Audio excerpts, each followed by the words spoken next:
Tout a commencé à craindre il y a 3 mois. Élodie est devenue plus distante, mais pas méchante, juste ailleurs. Elle rentre tard, disait qu'elle avait des dîners pro. Julien, lui, avait soudainement plein d'histoires de projets perso le week-end. Je n'ai rien vu venir, parce qu'on ne cherche pas le mal chez les gens qu'on aime. Un soir, elle oublie son téléphone sur la table de la cuisine.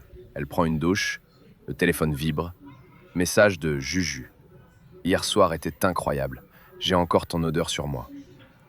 J'ai cru que j'allais vomir. J'ai ouvert la conversation. Des mois de messages, des photos, des détails crus, des mots doux, des je t'aime qu'elle ne me disait plus. Et des critiques sur moi. Thomas est gentil, mais il ne me comprend pas. Il est trop casanier, trop fade. Je n'ai rien dit tout de suite. J'ai pris mon temps. J'ai tout screené, tout enregistré. J'ai même noté les dates de leur rendez-vous. Elle prétendait faire du yoga, il disait aller voir sa mère. Je me suis acheté un petit carnet et chaque soir, j'écrivais ce que j'avais découvert de plus. C'est devenu mon rituel, ma revanche silencieuse. Pendant ce temps, j'organisais l'anniversaire de Julien. Oui, son anniversaire. Il allait avoir 37 ans. Sa femme, Claire, nous avait invités dans leur maison de campagne. Élodie était ravie, moi aussi, pour d'autres raisons. La veille, j'ai imprimé les messages les plus explicites, une dizaine de pages. Je les ai mises dans une enveloppe et j'ai écrit une petite lettre d'introduction.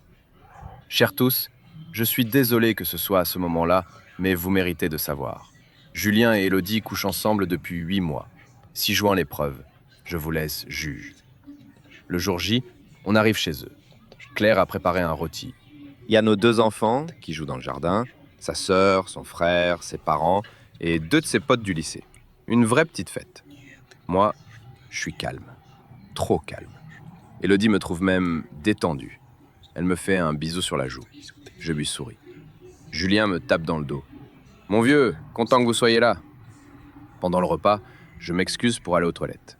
En réalité, je glisse l'enveloppe sous l'assiette de Claire. Personne ne voit rien. Je reviens, je finis mon vin. C'est au moment du dessert que Claire trouve l'enveloppe. Elle croit que c'est un cadeau surprise. Elle l'ouvre, elle lit la première page. Le silence tombe. Son visage se décompose. Elle lève les yeux sur Julien, puis sur Élodie. Julien rit jaune. « Qu'est-ce que c'est ?» Claire ne dit rien. Elle passe l'enveloppe à sa sœur. La sœur lit, pâlit, passe à son mari. Ça tourne autour de la table comme un virus. En moins de 2 minutes, tout le monde a compris. La mère de Julien éclate en sanglots. Son père lui jette un regard noir. Les potes du lycée regardent leurs assiettes, horrifiés. Élodie, elle, me regarde.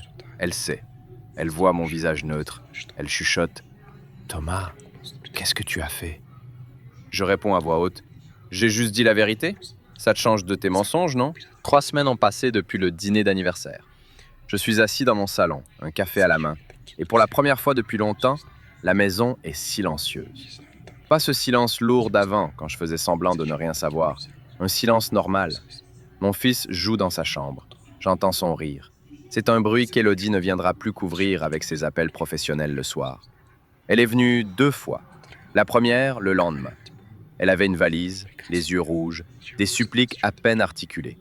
Elle se tenait devant la porte d'entrée et répétait que c'était une énorme erreur, un égarement, qu'elle n'aimait que moi, que Julien n'avait jamais rien compté. Je suis resté adossé à la porte, de l'autre côté. Je lui ai demandé « Alors, au dîner, quand tu as dit que j'étais trop fade et que Julien, lui, te comprenait, tu mentais devant tout le monde ou tu mens maintenant ?» Elle s'est tue. Il n'y avait plus que ses sanglots et le bruit de la pluie. Je n'ai pas ouvert. La 2e fois, elle est venue avec une avocate. Mais la mienne avait déjà préparé le dossier. Capture d'écran, date, réservation d'hôtel et même une facture de restaurant où Julien avait payé pour 2, le jour où Élodie prétendait être en séminaire à Lyon. Elle n'a pas lutté. Le juge lui a accordé un droit de visite un week-end sur 2. Elle ne l'a pas encore utilisé. Une voisine m'a dit qu'elle était retournée chez ses parents, à Bordeaux. Sa mère m'a appelé, pas pour m'insulter, pour pleurer. Elle m'a demandé pourquoi je n'étais pas venu leur parler avant.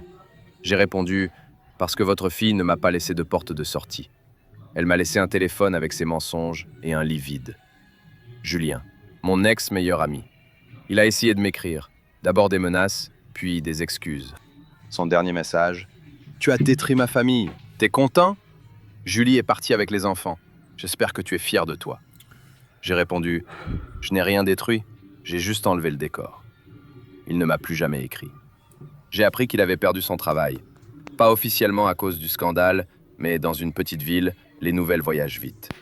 Ses clients ne voulaient plus d'un homme qui couche avec la femme de son meilleur ami. Julie, sa femme, a demandé le divorce avec une clause de dommages et intérêts. Son avocate m'a contacté pour me demander si j'accepterais de témoigner. J'ai accepté, pourquoi pas. J'ai déjà tout dit, je le dirai encore devant un tribunal. Et moi, j'ai inscrit mon fils au club de natation qu'il voulait. Chaque matin, on prend le petit déjeuner ensemble. Je prépare des œufs brouillés, il me raconte ses histoires de super-héros. Je souris. Parfois, je me réveille la nuit et je vérifie mon téléphone. Pas de message d'Élodie. Et ça ne me fait plus mal. Ce qui me ferait mal, ce serait d'en recevoir un. Parce que je devrais alors me rappeler à quoi ressemble son visage quand elle ment. Alors qu'aujourd'hui, j'oublie peu à peu. Marc, notre ami commun qui était présent au dîner, m'a dit hier « Tu aurais pu le faire en privé, sans audience. » J'ai répondu « Elle aurait pu ne pas coucher avec mon témoin de mariage sur la photo de notre mariage accrochée dans le couloir. C'est elle qui a choisi la scène. Je n'ai fait que fournir le texte. » Marc a eu un sourire gêné. Puis il a dit « T'as raison. On a bu une bière. Je ne suis ni un héros ni un monstre. Je suis juste un type qui a décidé qu'il valait mieux finir debout que vivre à genoux dans un mensonge. Et vous savez quoi? Ça valait le coup. Si vous m'écoutez quelque part dans les embouteillages ou dans votre cuisine et que vous pensez que j'ai été trop dur, peut-être. Mais ce n'est pas moi qui ai commencé. J'ai juste posé le point final. 6 mois. J'ai compté les jours au début. Maintenant, j'ai arrêté. Le temps n'a pas guéri toutes les plaies, mais il les a rendues moins vives. Comme une cicatrice qui vous gratte par temps humide. Mon fils va bien, il a eu 9 ans la semaine dernière. J'ai organisé une petite fête à la maison. Gâteau, chocolat, ballons, jeux dans le jardin. Il a invité 3 copains de l'école, pas sa mère. Elle avait demandé à le voir ce jour-là, son week-end de garde. Elle ne s'est pas présentée. Il a attendu 1 heure sur le pas de la porte, son cadeau dans les mains. Il n'a pas pleuré. Moi, j'ai failli. Je lui ai dit qu'elle avait eu un contretemps. Il a hoché la tête, il a rangé le cadeau dans son placard. Il ne m'a pas cru.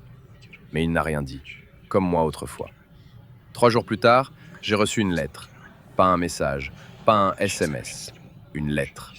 Écrite à la main, papier en tête d'une petite adresse à Bordeaux. L'écriture d'Élodie. Je l'ai reconnue tout de suite.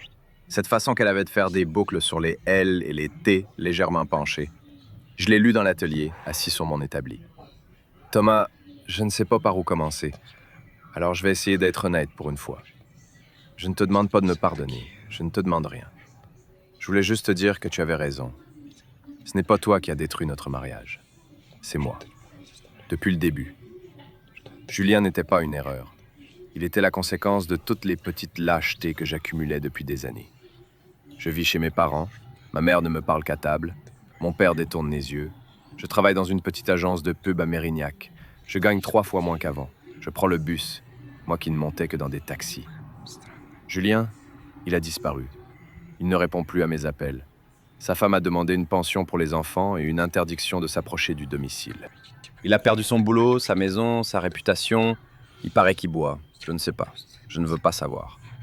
Ce que je voulais te dire surtout, c'est que je regrette de ne pas avoir été sincère. Pas à propos de Julien, à propos de toi. Tu n'étais pas fade. Tu étais stable, fidèle, présent. Et moi, j'ai confondu le calme avec l'ennui. Je suis idiote.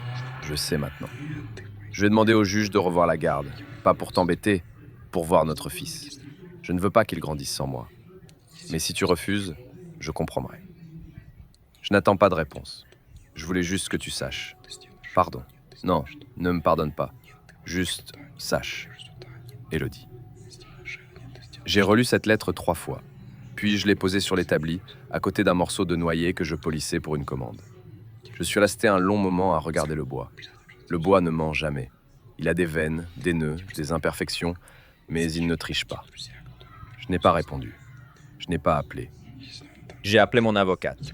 Je lui ai dit que j'étais d'accord pour que la garde soit réexaminée.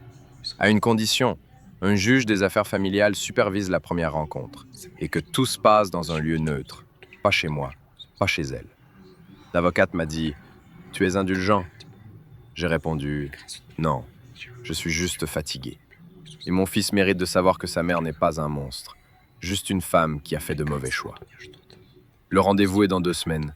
Je ne sais pas comment ça va se passer. Je ne sais pas si je vais la regarder sans trembler. Je ne sais pas si mon fils voudra l'embrasser. Mais au moins, il n'aura pas à porter mon silence en héritage. Hier soir, Marc est passé. Il m'a demandé si j'avais des nouvelles. Je lui ai montré la lettre. Il l'a lue en silence. Puis il a dit « Et toi, t'as rencontré quelqu'un ?» J'ai souri. « Non, pour l'instant, je suis bien comme ça. Avec le bois, le gamin et le silence. Le silence ne me trahit pas. » Il a ri. Moi aussi. C'était la première fois depuis longtemps. Alors voilà, la vie continue. Elle n'est pas plus belle qu'avant, mais elle est réelle. Et ça, personne ne peut me le reprendre. 9 mois, presque 10. Le temps n'a pas la même texture quand on se reconstruit. Il est plus granuleux, plus lent, mais aussi plus vrai. Aujourd'hui, je vais raconter ce qui s'est passé après la lettre. Parce que ce n'est pas la vengeance qui finit une histoire, c'est ce qu'on fait des morceaux. J'avais dit oui à une rencontre supervisée. Élodie devait revoir son fils dans un local neutre avec une éducatrice. Lucas avait 9 ans et demi. Il ne demandait presque plus jamais sa mère. Mais je voyais bien qu'il regardait parfois la porte, comme si elle pouvait apparaître. Les enfants espèrent toujours. C'est leur force et leur blessure. Le matin de la rencontre, je l'ai habillé proprement. Un pull bleu, son préféré. Je lui ai dit « Tu vas voir ta mère. Tu n'es obligé à rien. Tu n'es pas obligé de l'embrasser, ni même de lui parler. Tu es juste là pour la regarder si tu veux. » Il a hoché la tête, sérieux comme un petit soldat. Nous sommes arrivés au centre. Une salle beige, des jouets, une table ronde. L'éducatrice s'appelait Madame Leblanc. Elle avait un sourire doux et des yeux qui ne jugeaient pas. Élodie était déjà là. Elle avait changé, plus mince, les cheveux plus courts, sans coloration, une veste grise un peu défraîchie. Elle ne portait plus ses talons ni ses bagues voyantes. Elle ressemblait à une femme qui a arrêté de jouer un rôle. Quand Lucas est entré, elle a ouvert la bouche, mais rien n'est sorti. Elle pleurait déjà. Lucas s'est arrêté à 2 mètres d'elle. Il l'a regardée longuement. Puis il a dit « Maman, pourquoi t'es pas venue à mon anniversaire ?»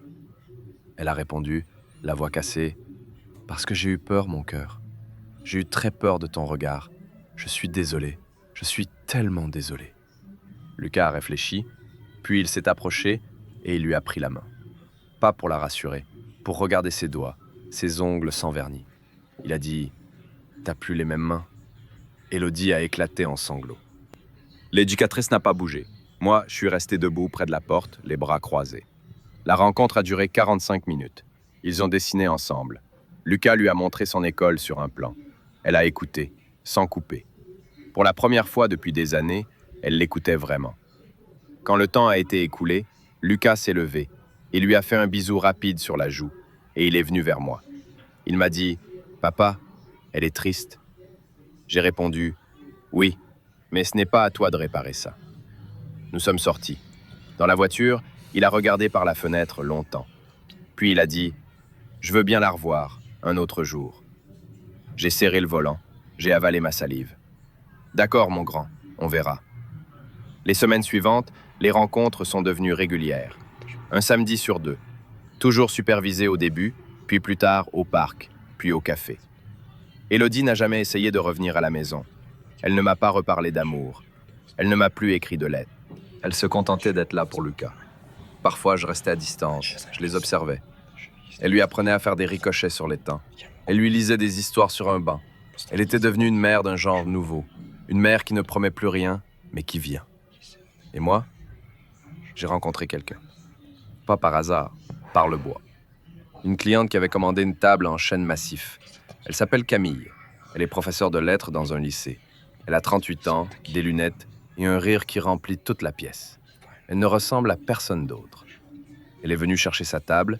Elle a vu l'atelier, les copeaux par terre, la lumière de l'hiver. Elle m'a demandé « C'est vous qui fabriquez tout ça ?» J'ai dit oui. Elle a passé sa main sur le plateau de la table. Elle a dit « On sent la vie dedans. » Le soir, je l'ai invitée à boire un verre. Elle a accepté. On a parlé de librairie, de balade en forêt, de rien d'important. Je ne lui ai pas raconté toute l'histoire. Pas tout de suite. Mais elle a senti qu'il y avait des cicatrices. Elle n'a pas forcé. Elle a juste posé sa main sur la mienne quelques secondes en partant. C'est arrivé doucement, comme une renaissance. Camille n'a pas essayé de remplacer Élodie. Elle ne m'a jamais demandé de passer à autre chose. Elle a juste été là. Elle a joué au Lego avec Lucas. Elle a cuisiné des pâtes quand j'étais trop fatigué. Un soir, Lucas lui a demandé Tu veux être ma nouvelle maman? Camille a souri, elle a répondu « Je veux être ton amie déjà. Le reste, on verra plus tard. » C'était parfait. Julien. J'ai fini par avoir de ses nouvelles par un ami commun. Il avait divorcé, perdu son appartement, sa voiture. Il vivait dans un studio meublé près de la gare Saint-Jean. Il avait pris du poids, arrêté le sport. Il n'avait plus de travail fixe. Personne ne voulait l'engager. Je n'ai ressenti ni joie ni pitié, juste une fatigue lointaine. Lui et Élodie s'étaient détruits tout seuls. Je n'avais pas eu besoin d'ajouter une seule brique. Un jour, je l'ai croisé par hasard dans une rue commerçante. Il m'a vu, il a baissé la tête et il est parti en sens inverse. Il n'a pas dit un mot. Moi non plus. Parfois, le silence est la seule réponse qui vaille. Le divorce a été prononcé définitivement. Je garde la maison, la garde principale, l'autorité parentale partagée pour la forme.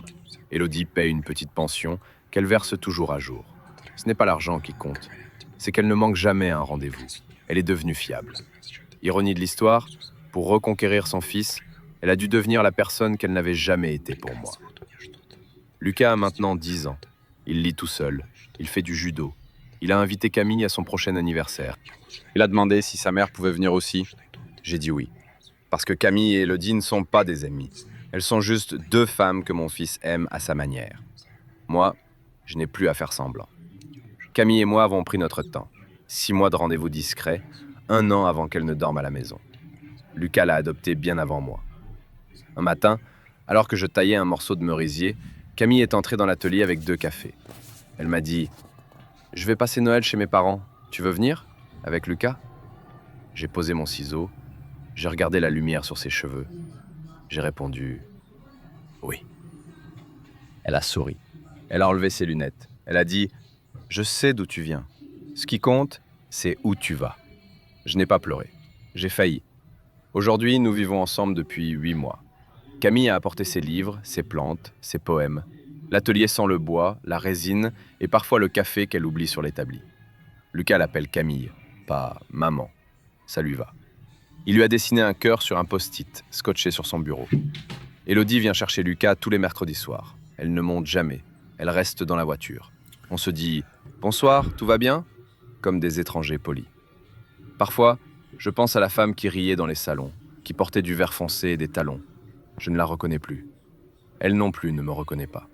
Ce n'est pas triste, c'est juste fini. Ce que j'ai appris dans cette histoire, que la vengeance est un feu qui brûle vite. Mais après, il faut bien habiter les cendres. Je n'ai pas honte d'avoir envoyé ce message au dîner d'anniversaire. Je n'ai pas honte non plus d'avoir laissé la porte ouverte à Camille. On a le droit de se tromper sur les gens. On a le droit de changer. On a surtout le droit de ne plus avoir peur. Si vous écoutez cette histoire, où que vous soyez, rappelez-vous, la fidélité n'est pas une obligation. C'est un choix, tous les jours. Et ceux qui la bafouent finissent toujours par payer, d'une manière ou d'une autre. Mais le vrai prix, ce n'est pas le scandale. C'est la solitude qu'ils traînent comme une ombre. Moi, je ne suis plus seul. Mon fils joue dans le jardin. Camille lit sur le canapé. Le bois sèche dans l'atelier. C'est une vie ordinaire. C'est la mienne. Et je n'échangerai cette paix contre aucun triomphe. Merci de m'avoir accompagné. Si un jour vous devez choisir entre la vérité et le confort d'un mensonge, choisissez la vérité. Elle fait mal, mais elle ne vous trahit pas. Je vous salue, depuis cette maison que j'ai sauvée, avec les mains calleuses, le cœur tranquille et l'avenir devant moi.